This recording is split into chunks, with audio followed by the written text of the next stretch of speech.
जी नमस्कार, मैं ज्ञानेंद्र झा। आज एक पुरानी कहानी जिससे हमें अपनी जिम्मेदारियों का एहसास कैसे हो, उस पे हम बात करते हैं। एक समय की बात है, एक राज्य का राजा अपने प्रजा की सुख दुख जानने के लिए वेश बदल के बाहर निकला। राहुल जी, वेश बदल के एक राजा अपने प्रजा का सुख दुख जानने के लिए वो बाहर निकला। बाहर निकलते ही उसका घोड़ा एक पत्थर से, सड़क के बीचों बीच रखे हुए एक पत्थर से टकरा गया। राजा गिर गया, घोड़े को चोट लगी। घोड़े को उसने बगल के एक पेड़ में बांधा और वो कोसने लगा दूसरे को, कितने बेवकूफ़ लोग हैं मेरे राज्य के, वो देख रहे हैं बीच सड़क पे पत्थर पड़ा हुआ है, किसी ने इसको जुटाने की हिम्मत नहीं किया। वो जा ही रहा था, हटाने को वो जा ही रहा था कि उसने सोचा कि देखता हूँ कि इस जिम्मेदारी का एहसास किन किन लोगों को होता है, या होता भी है या नहीं होता है।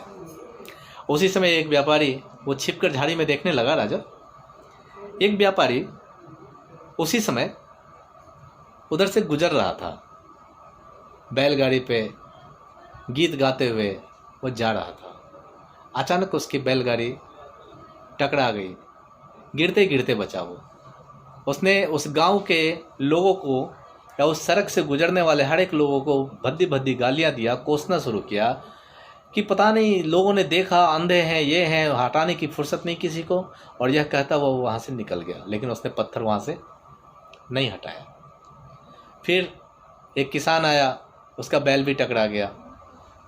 वह किसान भी वही चीज़ बोला कि पता नहीं कैसे लोग सब हैं, हटाने की किसी को फुर्सत नहीं, मेरे बैल का आज पैर टूट जाता, मैं हल में कैसे उसको जोतता।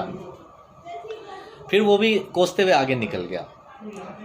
फिर उधर से साइकिल सवार गया, उधर से गाड़ियों का जखीरा गया। कोई इधर से कट के गुजर जाते, कोई उधर से गुजर जाते थे। बगल से जिनको दिख जाता था वो चले जाते थे, लेकिन जिनको नहीं दिखता था वो टकरा के गिरते थे, दोषारोपण करते थे, दोष लगाते थे, आरोप मढ़ते थे, निकल जाते थे, लेकिन किसी ने उस पत्थर को हटाने की जरूरत नहीं किया। उसी समय एक साधु उधर से गुजर रहे थे, बिल्कुल प्रभु की भक्ति में लीन। उनका पैर टकरा गया, वो औंधे मुंह गिर पड़े।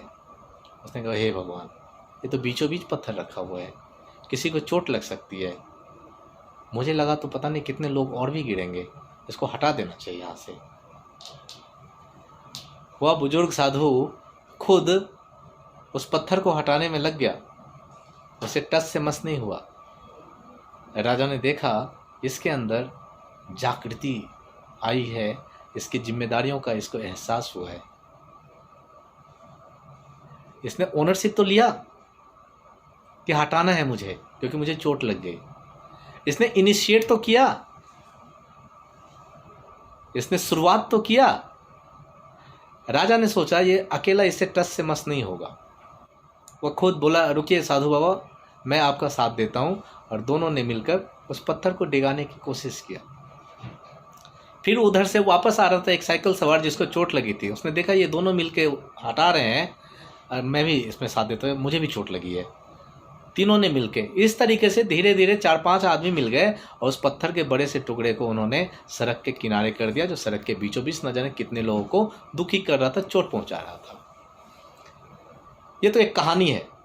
अब कहानी के माध्यम से हमें प्रोफेशनल सीख क्या मिलती है? हमारे अंदर या हमारे कर्मचारियों के अंदर नैतिकता का बोध तो हो, जिस नैतिकता में भरी हुई है कि हमारी जिम्मेदारियां क्या है अपने काम के प्रति जो हमें असाइन किया जाता है। क्या हम उसे राह का पत्थर मानकर उसको वहीं छोड़ देते हैं, या उसको डिगाने की प्रण लेते हैं, कल्पना करते हैं, कदम बढ़ाते हैं? अगर आपके अंदर पत्थर को हटाने की ही कोई भाव जागृत नहीं हुआ, तो फिर आप किसी काम को शुरुआत से अंत तक पहुंचाने की भावना कैसे लाएंगे? अगर आपको यह एहसास ही नहीं हुआ कि मेरे थोड़ी सी मदद कर देने से या मेरे कदम बढ़ा लेने से मेरे प्रोडक्शन में जो रिजेक्शन ज़्यादा आ रहा है वो कहीं रुक जाए, या मेरा काम जो मेरे सहयोगियों का हैम्पर हो रहा है कहीं पेंडिंग फंस रहा है, मेरे हल्के सहयोग कर देने से वह काम समाप्त हो जाए, तो हम तो एंड तक मतलब क्लोजर तक ले जा रहे हैं, हमारा असाइनमेंट तो खत्म, समाप्त। तो नैतिकता का भावना जगाइए। नैतिकता आपके अंदर आएगी, जिसको मैं बार बार कहता हूँ, एथिक्स, चाहे पर्सनल लाइफ में हो या वर्क एथिक्स हो। एथिक्स में ढेर हमारे जितने भी विशेषताएं हैं सद्गुण वाली, वो सभी हमारे एथिक्स में आते हैं। सब सारे के सारे हमारे एथिक्स में आते हैं। काम टालने को हम एथिक्स नहीं कह सकते हैं, लेकिन काम करने को हम एथिक्स कह सकते हैं। परे रहने को, आलसपना दिखाने को हम एथिक्स नहीं कर सकते हैं, लेकिन एक्टिव होकर कर्मशील बनने को हम एथिक्स कह सकते हैं।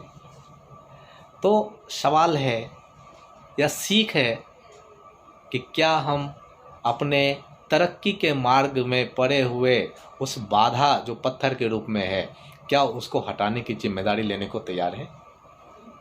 क्या मार्ग में पड़े हुए उस पत्थर को, उस बाधा को, उस कांटे को हटाने के लिए हमने ओनरशिप तैयार किया, अपने अंदर लिया, हमारे अंदर वो भावना आई? हम में से अधिकांश लोग नौकरी करने आते हैं। नौकरी करने आइएगा तो घड़ी देखकर सुबह इतने बजे आइए, शाम को इतने बजे आइए, काम कोई बात नहीं, कल। एक कल पे टालने की जो प्रक्रिया है ना, वो आपको आपकी जिम्मेदारियों से दूर ले जाती है। फिर आप शाम को उत्तरदायित्व तो खुद को कहिएगा, लेकिन जवाबदेही से दूर भागिएगा। आप फिर आपके पास जवाबदेही के बदले में आपके पास क्या होगा? बहानेबाजी होगा, क्योंकि आप उत्तरदायी हैं उस काम को समाप्त करने के। लेकिन जवाबदेही की प्रक्रिया अपने ऊपर लेने से दूर भागिएगा कि नहीं, ये काम मैंने अपने जूनियर को कह दिया था, उसने नहीं किया, सर कल 11-12 बजे तक करवा देते हैं। और जब जवाबदेही से दूर भाग रहे, इसका मतलब आपने इनिशिएट किया ही नहीं था उस काम को समाप्त करने के लिए। आज जब आप इनिशिएट नहीं करते तो परफॉर्मेंस की कल्पना करना तो बेमानी है। फिर हम काल्पनिक दुनिया में हम घूम रहे हैं। तो बेहतर है अपनी तरक्की के मार्ग में पड़े हुए हर बाधाओं को दूर करने के लिए खुद में आप उत्तरदायी बनिए। Thank you sir.